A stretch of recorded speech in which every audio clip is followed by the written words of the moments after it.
Is dating broken or are we just blaming the wrong people? So last summer, I spent months researching what men online are really saying about love. And then I turned around and I did the same thing with women.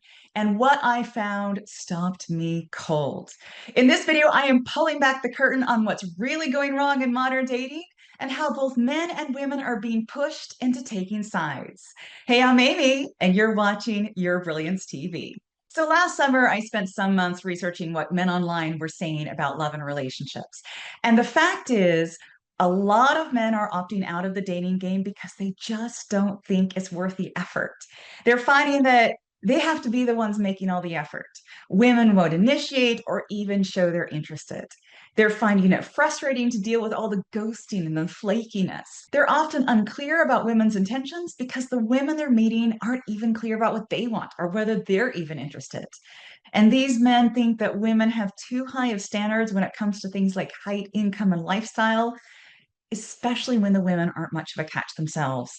And these men are tired of the grass is always greener mentality where women hang out with them until a better option comes along. Okay, that's a lot. Are you ready for your mind to be blown? Here's what women are saying. A lot of women are opting out of the dating game because they just don't think it's worth the effort. They're finding that men put little effort into conversations, rarely follow up, and don't pay attention to what women are saying in their profile. These women are finding it frustrating to deal with all that ghosting and flakiness. They're often unclear about men's intentions because the men they meet sometimes lead them on or misrepresent what they really want. These women think that men have too high of a standard when it comes to looks and lifestyle, especially when the men aren't much of a catch themselves. And these women are tired of the grass is always greener mentality where men spend time with them until a better option comes along. Is there an echo in here? Guys, ladies, you're both having the same problems. And you're both having the same problems because these are dating problems. They are not gender problems. But men and women don't realize this because all they have experience of is dating the opposite gender. If they dated both genders, they might just realize that these complaints are universal because they are built into the fabric of modern dating. Now, as a loves expert who's been doing this for 20 years, I've become increasingly concerned about the spike in gender bashing going on in online spaces. Now, yes, women are always going to complain about men, and men are always going to complain about women. But there used to be a friendliness about it. It was funny, it was affectionate. The difference now is that it's adversarial, it's taking sides, it's one against the other. We have moved past the men are from Mars, women are from Venus jokes, and we've moved into something that's like, you suck, neener, neener.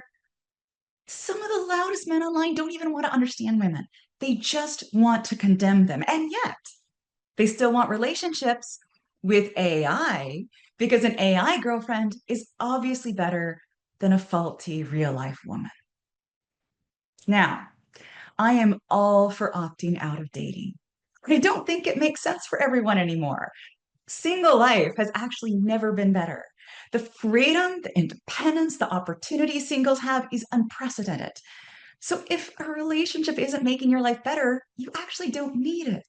But there is a huge difference between choosing a life you enjoy and hating on the opposite sex so much that you end up alone and resentful. How men stereotype women right now and how women stereotype men is tearing us apart. And there's a better way to approach the things you hate most about dating, and I will reveal it in my next video. Stay tuned.